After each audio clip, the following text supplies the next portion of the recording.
원래는 그저 기술적인 공지 하나로 끝날 얘기였어요. 그런데 최근 며칠 사이 F1 안팎에서 들려온 반응은 이제 그냥 넘길 수 없는 수준입니다. 2026년 규정 아직도 완전히 정리되지 않았고요.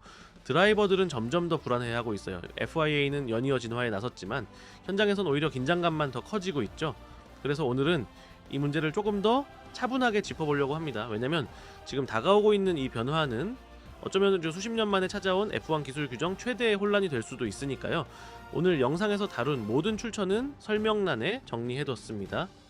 좋아요와 구독, 알림 설정도 부탁드리고요. 그럼 지금부터 2026년이 왜 이렇게 혼란스러운 시작을 예고하고 있는지 함께 살펴보시죠.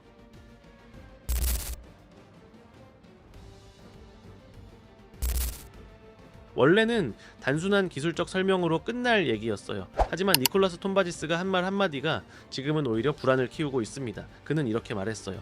우리는 드라이버들이 직선 구간에서 가속을 늦추는 걸 보고 싶지 않다.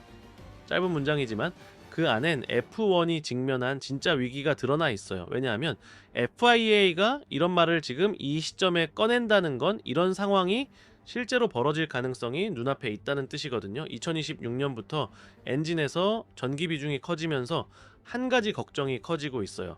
랩이 끝나기 전 배터리가 먼저 바닥날 수 있다는 거예요. 더 나쁜 경우는 드라이버들이 직선 구간에서 전략 때문이 아니라 기술적 한계 때문에 속도를 줄여야 하는 상황이 생길 수도 있다는 겁니다.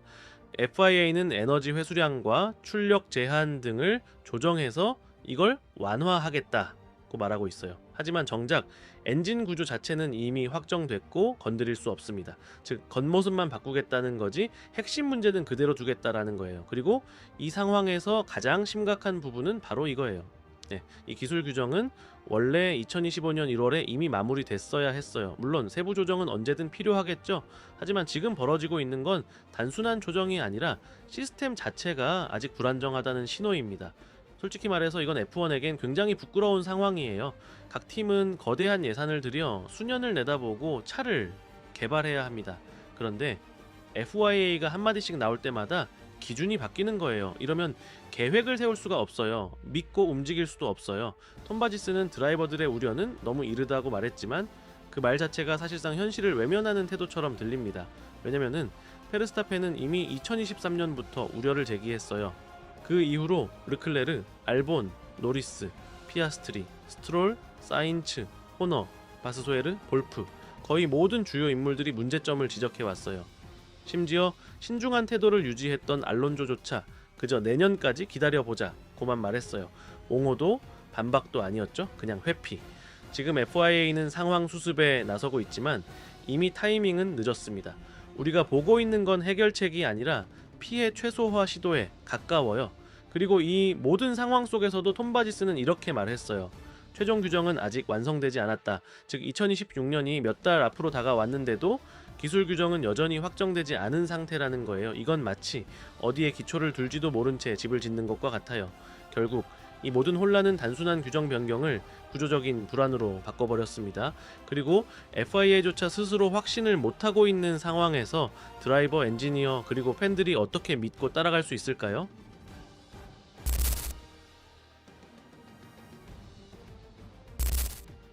이게 단순한 기술적 디테일이었다면 아무도 이렇게까지 걱정하지 않았을 거예요. 하지만 톰바지스가 의도했든 아니든 흘려버린 그 말 한마디는 2026년 규정이 사실상 임시방편이 되어버렸다는 걸 보여줍니다.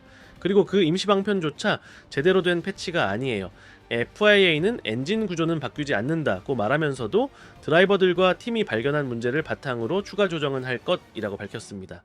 문제는 그 추가 조정이라는 게 지금은 거의 루틴이 되어버렸다는 겁니다. 팀들은 명확한 방향을 잡을 수 없어요. 기준을 하나 잡고 차를 설계하려 해도 몇 주 후엔 새로운 수정이 들어오고 그걸 반영하면 또 다른 변경이 생깁니다. 이런 식으로 포뮬러1 역사상 가장 큰 규정 변화의 사이클을 맞이하고 있는 거예요. 지금 차들은 아직 결정되지 않은 기준 위에서 설계되고 있습니다. 그리고 톰바지스는 드라이버들이 전체 그림을 보지 못한다고 말했지만 사실 지금 그 그림을 실제로 완성해주고 있는 건 시뮬레이터에 앉아있는 바로 그 드라이버들이에요. FIA가 예상하지 못한 문제들을 그들이 먼저 발견해내고 있는 겁니다. 키미 안토넬리는 최근 아주 직설적으로 말했어요. 이 새 엔진으로 몬자 같은 서킷을 달리면 직선 중반에서 이미 최고 속도에 도달할 거다. 그리고 그 이후엔 남은 건 연소 엔진의 500마력뿐, 즉 직선 구간 한가운데에서 속도가 떨어질 수 있다는 겁니다. 선택이 아니라 에너지가 모자라서. 샤를 르클레르도 숨기지 않았어요. 지금까지 몰아본 차 중에 가장 재미없는 차일지도 모른다고 했고, 파일럿들은 지금까지 배운 걸 다 잊어야 한다고 말했어요. 다시 시작해야 해요. 운전 스타일 자체를 처음부터 재설정해야 하는 상황을 FIA는 이걸 진화의 과정이라고 말하지만 지금 현장의 감각은 진화가 아니라 즉흥적인 땜질에 가깝습니다.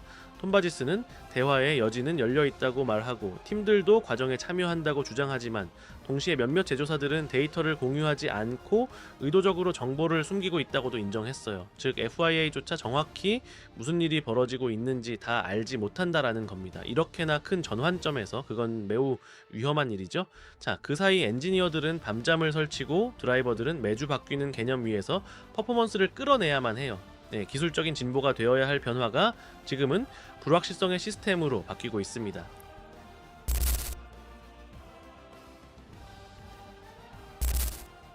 팬들이 가장 두려워하는 건 차가 느려지는 게 아니에요. 네, 포뮬러1이 그 본질을 잃는 겁니다.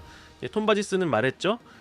필이 에너지 체스 게임이 되어선 안 된다. 하지만 지금까지 들려온 말들을 보면 그 방향으로 이미 움직이고 있는 느낌이에요. 드라이버들은 지금 계속해서 신호를 보내고 있어요. 이건 자존심 때문이 아니에요. 시뮬레이터에서 그들은 직접 느끼고 있어요. 더 이상은 그냥 브레이크 밟고 돌리고 밟는 게 아니에요. 이젠 에너지를 맵으로 나누고 배터리를 분배하고 방전을 예상해야 하죠.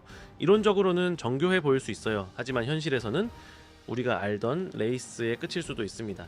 FIA는 말해요. 똑똑한 드라이버가 두각을 나타낼 것이라고. 그리고 그 예로 슈마허를 언급하죠. 하지만 슈마허가 활약했던 시대는 파일럿이 차의 한계를 직접 밀어붙일 수 있었던 시절이었어요. 알고리즘과 싸우는 시대가 아니었습니다. 톰바지스는 또 이렇게 말하죠. 직선에서 드라이버가 페달을 떼는 건 원치 않는다. 자, 그런데 2026년 규정 전체 구조는 그걸 향하고 있어요. 전기 파워가 지배하게 될 거고, 연소 엔진은 조연이 됩니다. 만약 한 바퀴 안에서 에너지가 부족해지면 아무리 뛰어난 드라이버라도 할 수 있는 게 별로 없어요. 2026년 프리시즌 테스트는 무려 3차례, 그중 하나는 비공개예요. 이건 상당히 의미 있는 수치입니다. 자, 2022년 대규모 규정 변경 때는 2번뿐이었고 모두 공개였어요. FIA 내부에서도 이번 변화가 얼마나 불안한지 알고 있다는 뜻이에요. 겉으로는 잘 될 것이다 라고 낙관하지만 실제로는 모든 게 통제 모드로 가고 있어요. 그들도 알아요. 이 규정은 대담했지만 준비, 소통, 속도 모두 실수였다는 걸요. 아직 뭔가를 되돌릴 시간은 있을지 몰라요. 하지만 명확한 방향 없이 매주를 흘려보내는 지금 이 현실은 팀들에겐 또 하나의 손실이고 팬들에겐 또 한 겹의 좌절입니다. 진심으로 말하면 세계 최고의 모터스포츠가 2026년에 미완의 규정, 의문투성이의 차, 그리고 엑셀 시트처럼 전력을 분배하는 훈련을 받는 드라이버들과 함께 출발한다면 이제 물어야 할 건 F1이 얼마나 바뀔까? 가 아니라 우리가 알던 그 F1에서 대체 무엇이 남게 될까? 입니다. 오늘 영상이 유익하셨다면 좋아요와 구독, 알림 설정도 꼭 부탁드리고요. 영상에서 언급한 모든 출처는 아래 설명란에 정리해뒀습니다. 시청해주셔서 감사합니다. 다음 영상에서 뵙겠습니다.